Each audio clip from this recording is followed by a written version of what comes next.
Amakuru yacu reka tuyakomereze mu karere ka Rubavu, amakuru ateye agahinda ndetse yanashenguye imitima ya benshi. Ni amakuru atangaje ariko anababaje, amakuru asekeje ariko agomba no kuriza abantu benshi cyane kubera ubwicanyi bwabanye.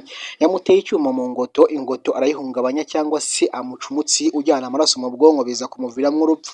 Abakobwa bari baraye mu nzu imwe n'aba basore bombi bavuga ko nubwo bwari ubwicanyi bwateguwe atari uko umwe yarashatse guhotera undi akirwanaho. Ubu tuvugana inzego zishinzwe iperereza zageze hano mu karere ka Rubavu harimo RIB, polisi daso ndetse n'abandi bashinzwe irondo n'abaturage bari bashengereye aha ngaha.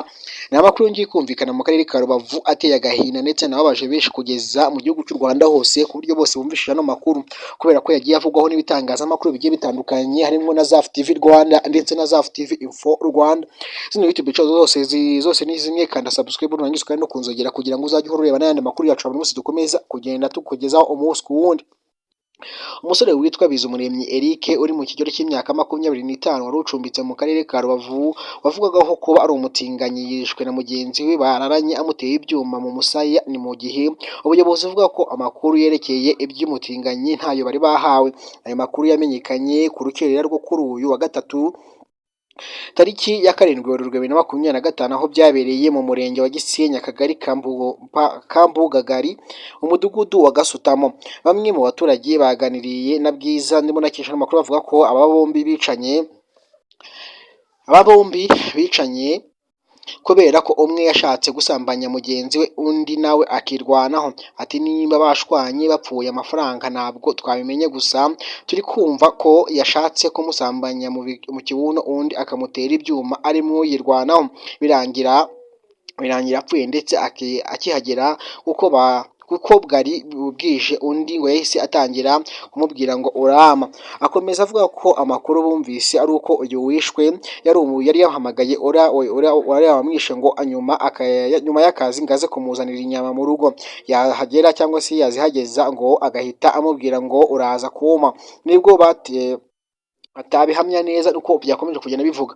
Uri musore wari waje gushungerera ati twese amakuru twumvishe nuko yari umutinganyi bamuzanira inyama, nyuma nimba yarashatse kumusambanya nta wabimenya, ntitwabihagararaho ariko biri kuvugwa. Iby'ubutinganyi ubuyobozi ntibubivugaho rumwe n'abaturage.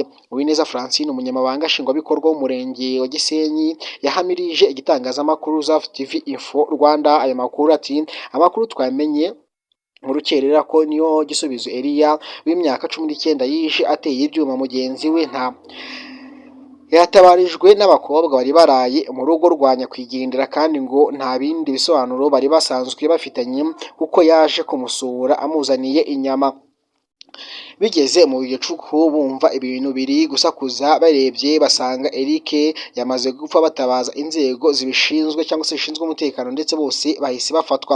Akomeza avuga ko iby'amakuru y'ubutinganyi batayahamya kuko abakobwa bari baraye muri ruriya rugo bihakanye ngo ahubwo yamwishe ashaka kumwiba, naho bihuriye n'ibyo abaturage bavuga ko yashatse kumusambanya. Yaboneyeho gusaba abaturage gutangira amakuru ku gihe, buri wese akaba ijisho rya mugenzi we ndetse no kwanzura abashitsi mu bitabo by'umudugudu. Niyo Gisubizo Elia we n'abakobwa babiri bari baraye mu rugo rwa nyakwigendera bahise batabwa muri yombi. Kuri ubu bafungiye kuri RIB station ya Gisenyi. Ni mu gihe umurambo wa nyakwigendera wahise ujyanwa ku ruhukiro bw'ibitaro bya Gisenyi mu gihe hagikorwa cyangwa se hagishakishwa bene we. Uyu nguyu rero ngo yapfuye agerageza gufata mugenzi we ku ngufu. Kanda subscribe kuri no YouTube ZAF TV Info ubundi ndaje dusubira n'ayandi makuru mu kandi kanya kaza kuba gakuri.